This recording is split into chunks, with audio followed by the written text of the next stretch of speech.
महाराष्ट्र में 20 नवंबर को सभी 288 सीटों पर मतदान होने हैं और इससे पहले महाराष्ट्र की सियासी हवा का रुख समझने के लिए पॉलिटिकल एक्सपर्ट संदीप सोनवलकर ने सियासी समीकरण समझाने की कोशिश की है।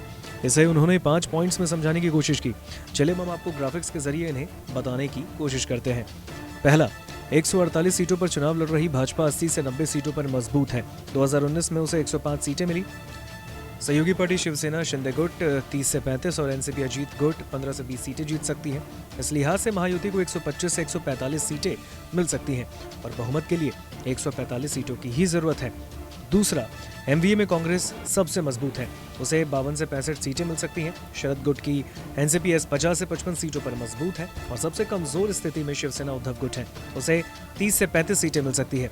एमवीए को 132 से 155 सीटें मिलने के आसार दिख रहे हैं। महाराष्ट्र में छोटी पार्टियां और इंडिपेंडेंट कैंडिडेट 20 से 25 सीटें जीत सकते हैं। अगर दोनों अलायंस बहुमत से दूर रह गए तो सरकार बनाने में इनकी भूमिका सबसे अहम होगी।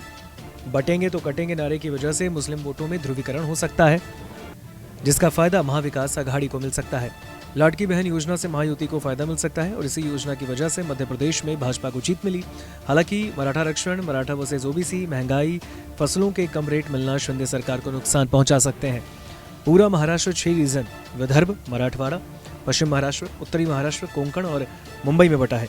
सबसे ज्यादा सीटें 70 सीटें पश्चिम महाराष्ट्र में है, सबसे कम 35 सीटें उत्तरी महाराष्ट्र में है। क्षेत्रफल के लिहाज से विदर्भ महाराष्ट्र का सबसे बड़ा रीजन है। यहाँ की 62 सीटों में से 36 सीटों पर भाजपा और कांग्रेस के बीच सीधी टक्कर है। नागपुर विदर्भ का सबसे बड़ा शहर है और यहाँ आरएसएस का हेडक्वार्टर है। डिप्टी सीएम देवेंद्र फडणवीस नागपुर से ही चुनाव लड़ रहे हैं। केंद्रीय मंत्री नितिन गडकरी भी यहीं से हैं। विदर्भ में आरएसएस का कैडर एक्टिव रहा है, लेकिन यहाँ कांग्रेस ज्यादा मजबूत दिखती है। 2019 के विधानसभा चुनाव में भाजपा ने विदर्भ से सबसे ज्यादा 29 सीटें जीती। हालांकि लोकसभा चुनाव 2024 के आंकड़ों के हिसाब से कांग्रेस को 30 और भाजपा को 15 सीटों पर बढ़त है। नमस्कार, मैं हूं मानक गुप्ता। अगर आपको हमारा ये वीडियो पसंद आया हो तो इसे लाइक और शेयर जरूर करें और हाँ, हमें सब्सक्राइब और फॉलो करना ना भूलें ताकि आप देश और दुनिया की कोई खबर मिस ना करें। तो जुड़े रहिए हमारे साथ और देखते रहिए न्यूज़ 24।